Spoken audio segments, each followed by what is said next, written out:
안녕하세요. 매거진 투데이의 김경식입니다. 안녕하세요. 김정현입니다. 경식 씨. 네. 오늘 보름달 뜨는 날이에요? 많이 부었죠. 나 알고 있었어요. 얼굴이 땡그해. 보름달 뜬 줄 알았어요. 혹시 전날 라면 먹고 드셨어요? 아니야. 내가 사실 요즘에 좀 충곤증 때문에 운전할 때 좀 졸음이 와서 네. 껌을 좀 자주 씹고 역시 또 이것 봐. 이유가 있었어. 오징어 같은 걸 또 견과류 같은 걸 좀 많이 좀 먹었더니 이 턱관절이 턱 근육이 좀 발달해서 그러나 이게 조금 이게 근육이 붙은 것 같기도 해요. 자꾸 이게 씹다 보니까. 응. 그러지 마요. 못생긴 거. 악물이 진짜. 아니, 우리 여성분들이 V라인 선호하잖아요. 그렇죠. V라인 때문에 보톡스 시술다 그러는데 가장 중요한 게 습관이에요. 이 오징어나 껌처럼 질긴 거를 계속 씹다 보면은 턱 근육이 발달되고요. 이렇게 턱을 개거나 나도 모르게 이를 악무는 습관을 가지면요. 맞아요. 턱이 점점 발달해서 우리 경식 씨처럼 얼굴이 이렇게. 보름달이 되는 거예요. 근데 이걸 정말 이거 습관을 들이는 게 굉장히 중요한 것 같아요. 또 네. 어렸을 때부터 이 껌이나 오징어도 그렇지만 안 먹을 수는 없잖아요. 먹되 좀 줄이고 그다음에 TV 볼 때 누워서 보는 습관도 굉장히 안 좋아요. 턱을 괴고 이렇게 보잖아요. 네. 이것도 이게 턱 근육 관절에도 맞아요. 안 좋고 굉장히 습관도 안 좋고 시력에도 안 좋으니까 이런 것들은 여러분들도 함께 습관을 좀 고쳐나가면 좋을 것 같습니다. 맞습니다. 자, 매거진 투데이 오늘도 다양한 정보 많이 준비했습니다. 지금 힘차게 출발합니다.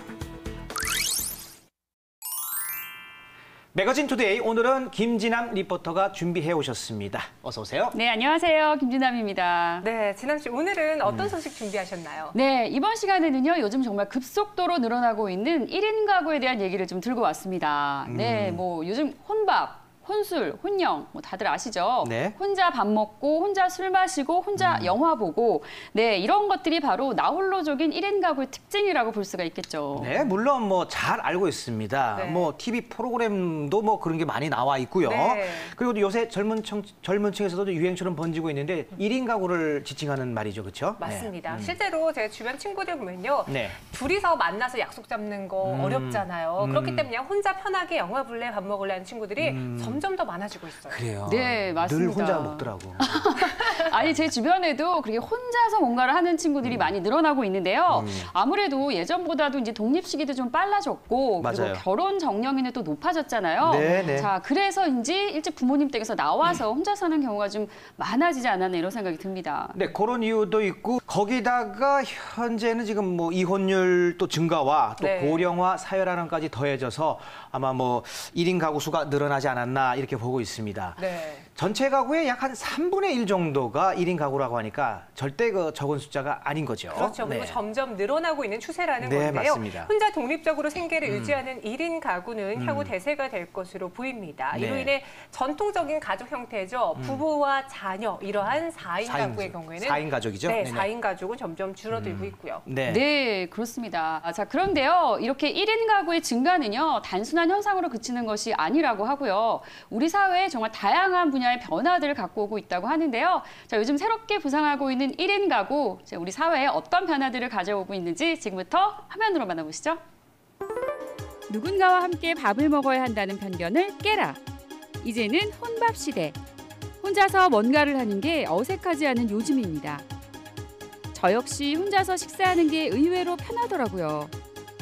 누군가와 이야기를 하지 않고 음식에만 집중할 수 있거든요.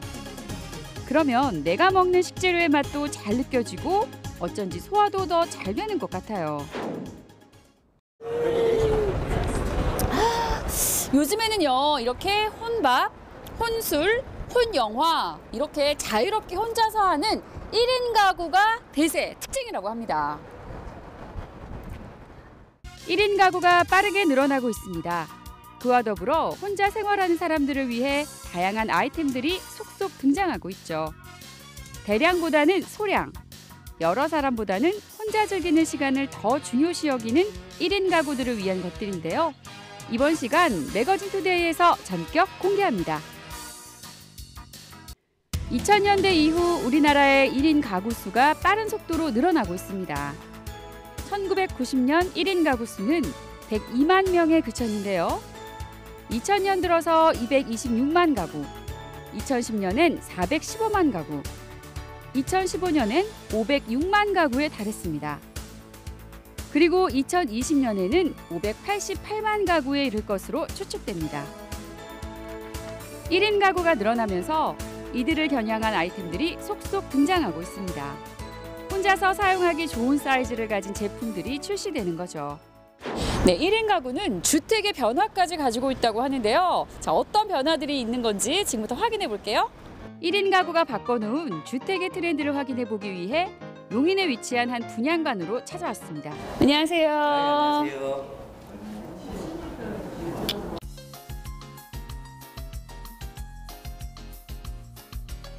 네, 최근에 1인 가구가 많이 증가하면서 주택 시장도 많이 변화하고 있다면서요? 예전에는 대가족으로 모여 사는 것이 일반적이었기 때문에 중대형 아파트를 선호를 많이 했지만 이제는 핵가족화로 가족 구성원의 패러다임이 많이 바뀌고 있어 1, 2인 가구가 증가하면서 소형 아파트의 수요가 크게 늘어나고 있습니다. 그에 따라 1.5룸이나 2룸으로 구성되어 공간을 효율적으로 사용할 수 있는 도시형 생활주택 아파트의 인기가 높은 편이고요. 앞으로도 현 사회 트렌드로 계속 소형주택의 수요는 지속적으로 늘어날 것으로 보여집니다. 최근 주목받고 있는 주택의 형태는 바로 도시형 생활주택이라고 합니다. 한 명 혹은 두 명이 생활할 수 있는 작은 평수의 거주지인데요. 소형이기 때문에 가격적인 면에서 부담이 적고 관리하기도 비교적 수월하다는 특징을 갖고 있습니다. 이렇게 직접 둘러보니 아기자기하면서도 생활하는 데 불편함이 적을 것 같다는 생각이 들더라고요. 편의시설도 잘 갖춰져 있어 일상생활을 보다 편하게 만들어주는 데에도 도움이 될 것 같고요. 이건 이제 홈 네트워크 시스템인데 이제 기본적으로 현관에서 이제 벨이 울리게 되면 자동문이 열리는 거고요. 경비실하고 이제 연결돼가지고 이제 안전까지 보장할 수 있어요. 요새는 이제 여성분 혼자 살게 되면은 이제 택배나 이런 거 받을 때 좀 많이 위험하시잖아요. 그런 거에 대해서 다 절제할 수 있는 홈 네트워크 시스템입니다. 여기 화장실인가 봐요. 네. 화장실. 와, 화장실이 너무 좋은데요? 해바라기 수전도 되어 있고요. 어머, 이거 저기 그 여자들의 로망이잖아요. 네, 맞아요. 요거. 그래서 머리 이렇게 뒤로 쫙 이렇게 물로 적시면서 이게 혼자 사는 사람들한테 최적화된 뭔가 갖고 싶은 건 이 안에 다 들어가 있는 것 같아요. 너무 괜찮다. 좋다.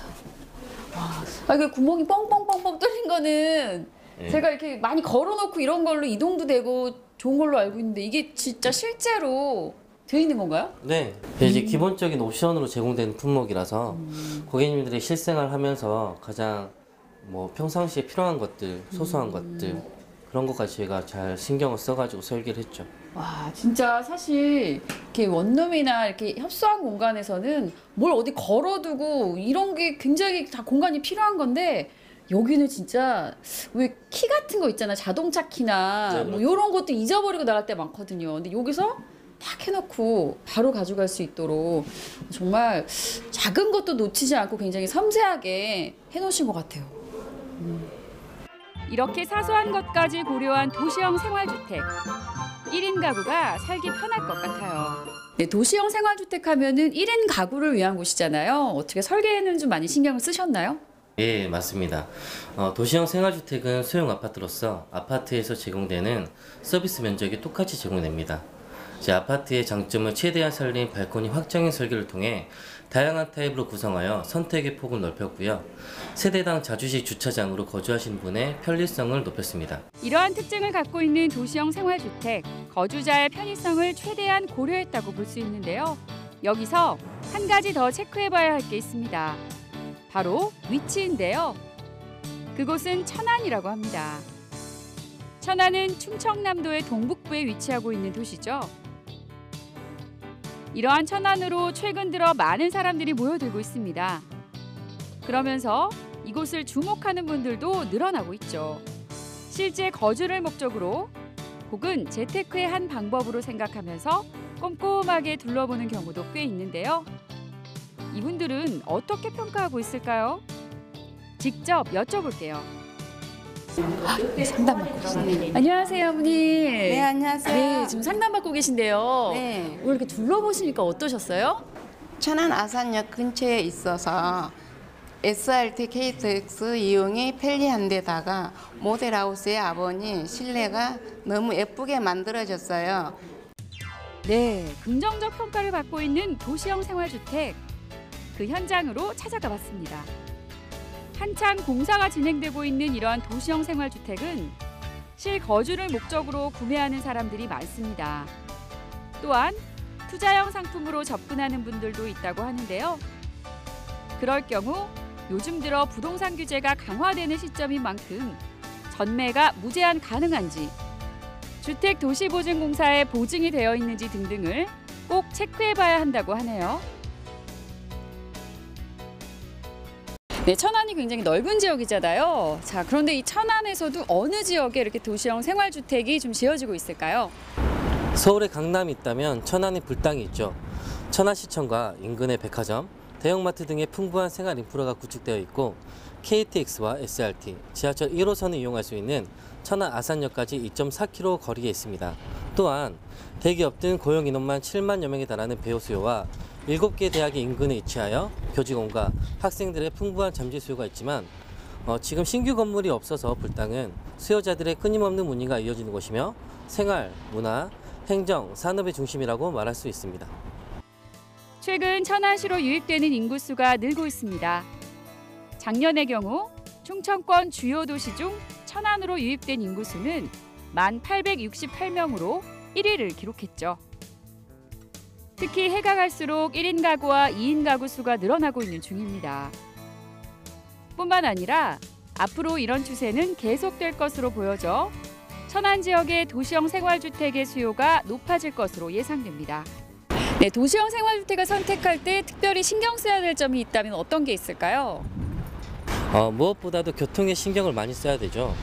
앞서 설명드린 것처럼 KTX와 SRT의 천안 아산역과 지하철 1호선 아산역이 2.4km에 있으며 또한 천안시청이 바로 앞에 있어 천안 전역을 비롯한 인근 수도권으로 이어지는 버스 노선이 집중되어 있어서 대중교통을 가장 편하게 이용하실 수 있습니다. 1인 가구가 급증하면서 나홀로족을 잡기 위한 업계의 경쟁이 치열해지고 있습니다. 1인 가구를 타깃으로 내놓은 다양한 아이템들 중에서 어떤 것이 본인에게 맞는지 현명하게 선택해야겠죠. 시간이 흐르면서 더 늘어날 것으로 예상되는 1인 가구. 앞으로 이들을 위해 또 어떤 것들이 등장할지 기대해 봅니다. 네. 뭐 사회 전반적으로 네. 뭐 트렌드죠. 그렇죠. 1인 뭐 가구도 그렇고 그 요즘 뭐 가전 제품도 뭐 밥솥 같은 것도 그렇죠. 뭐 1, 2인용 작게 나와요. 작은 걸로 나오고 사회 전반적으로 큰 영향을 미치고 있는데요.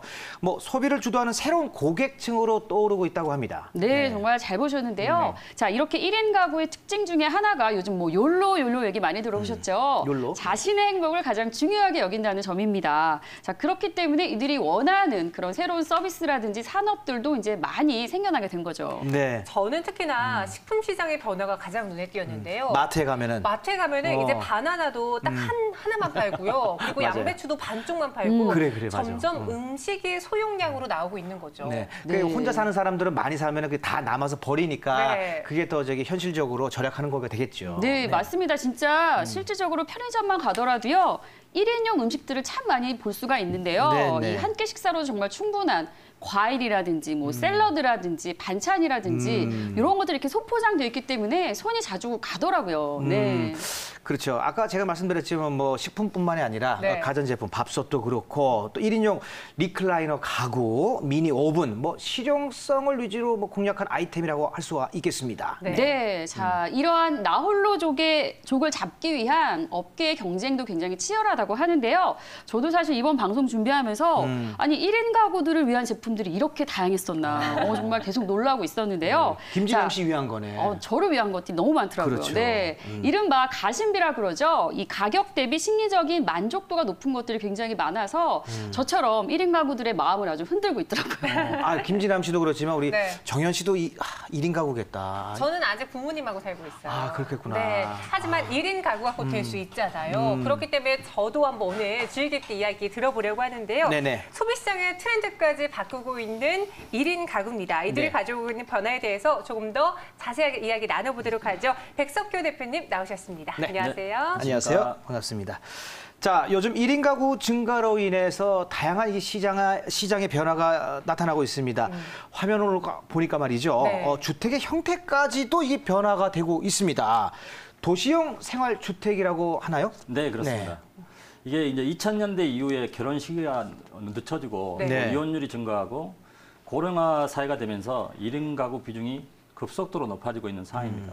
그에 따라서 정부는 수도권 및 대도시를 중심으로 해서 8호제곱미터 이하의 어떤 상품으로 공급을 하고 있는데요. 네. 이 상품은 주택 청약 자격이나 재당첨 제한, 그다음에 이런 부분들이 자유롭기 때문에 하나의 트렌드로 자리 잡을 걸로 판단이 되고요. 네. 또 하나의 특징은 60제곱미터 이하로 공급되는 소형 아파트라고 생각하시면 쉽게 이해할 수 있을 것 같습니다. 네. 그런데 이런 도시형 생활주택이 전국 곳곳에 지어지고 있다라고 들었거든요. 네. 혹시 지어지고 있는 지역의 특징이 있을까요?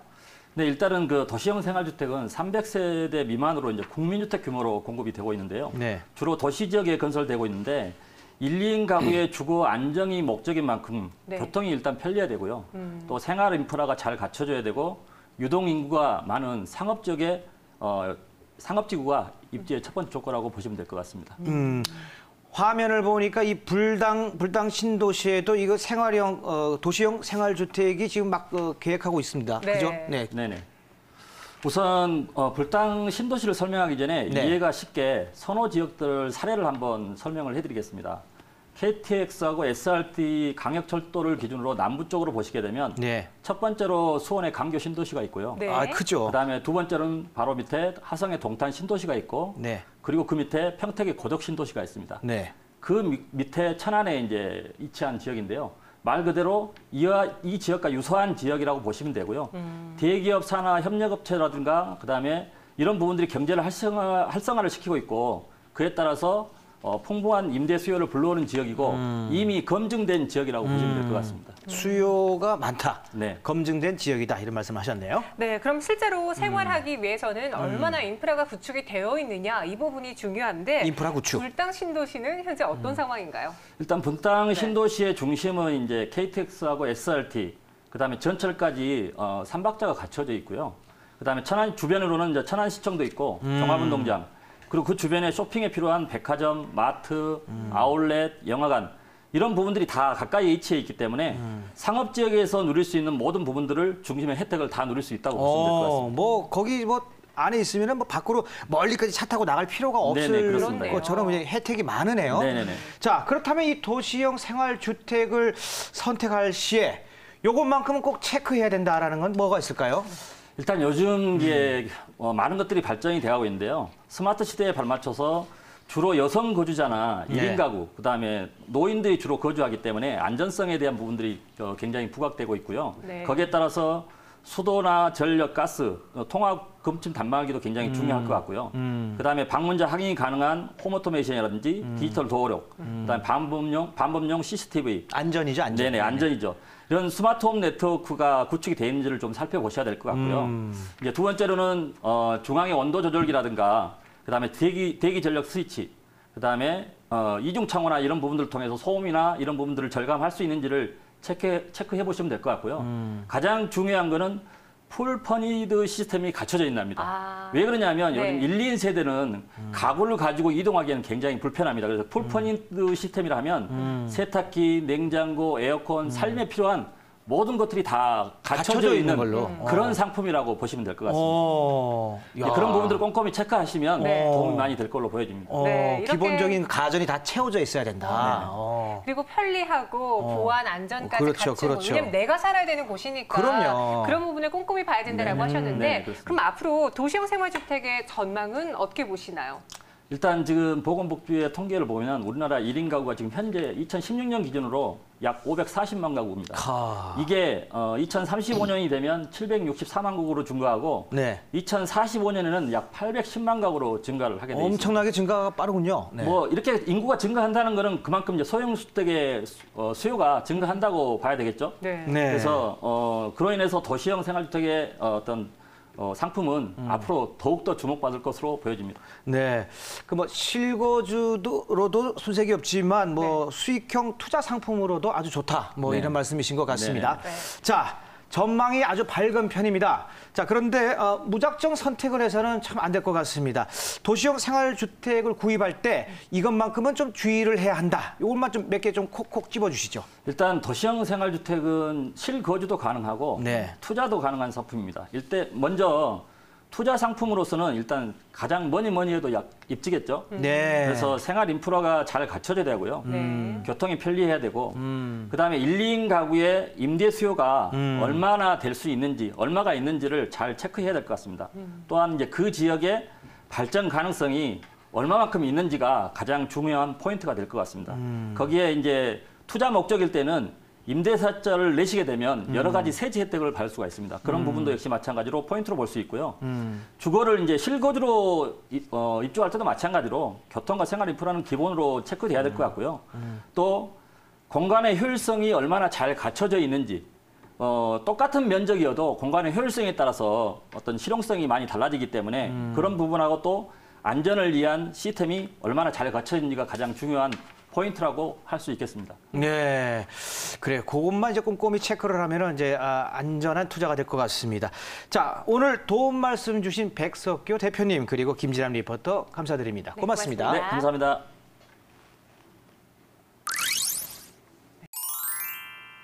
정현 씨, 네. 오늘도 깨알 정보 하나 제가 드릴게요. 어떤 깨알 정보죠? 난생 처음 보는 사람과 베스트 프렌드가 되기까지 걸리는 시간. 참 별걸 다 가르쳐 줍니다. 까지 걸리는 시간. 네네네. 절친이 되기까지 걸리는 시간은 과연 얼마나 몇 시간이에요? 걸릴까요? 야, 이걸 또 연구조사한 분이 계십니다. 네. 미국의 한 대학 교수가 이걸 갖다 연구를 했는데요.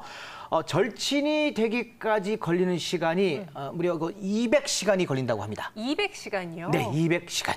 이 연구를 조금 세분화해서 보면요. 사실 네. 우리가 모두 다 안다고 절친은 아니잖아요. 그렇죠. 전혀 모르던 사이에서 아는 사람이 되고 보통 사이가 되고 또 절친이 되는 건데 네. 아는 사람이 되려면 함께 보내는 시간이 40에서 60시간이 되고요. 만약에 이 시간이 80에서 100시간으로 늘어나게 된다면은 네. 아는 사람에서 그냥 저와 경식 씨와 같은 사이죠. 네. 평범한 친구가 되는 거예요.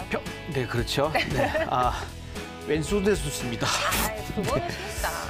알겠습니다. 네. 근데 하지만 단순히 함께 보낸 시간이 많다고 해서 이렇게 절친으로 갑자기 등록되는 건 아니거든요. 그런 건 아니죠. 그렇죠. 그냥 가만히 입 다물고 가만히 200시간 채운다 해서 절친되는 거 아니거든요. 그러니까 뭐냐면은 네. 어떻게 보내느냐, 절친과 200시간을 어떻게 보내느냐에 따라서 절친이 되고 안 되고 할 수가 있거든요. 맞아요. 남성분들은요. 네. 게임하면서 친해지잖아요. 그렇죠.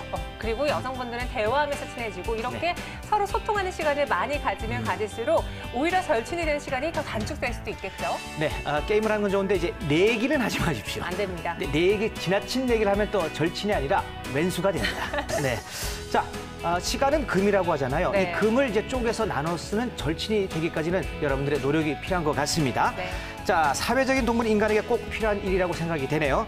매거진 투데이 오늘 준비한 소식은 여기까지입니다. 저희는 다음 이 시간에 찾아오도록 하겠습니다. 시청해주신 여러분 고맙습니다.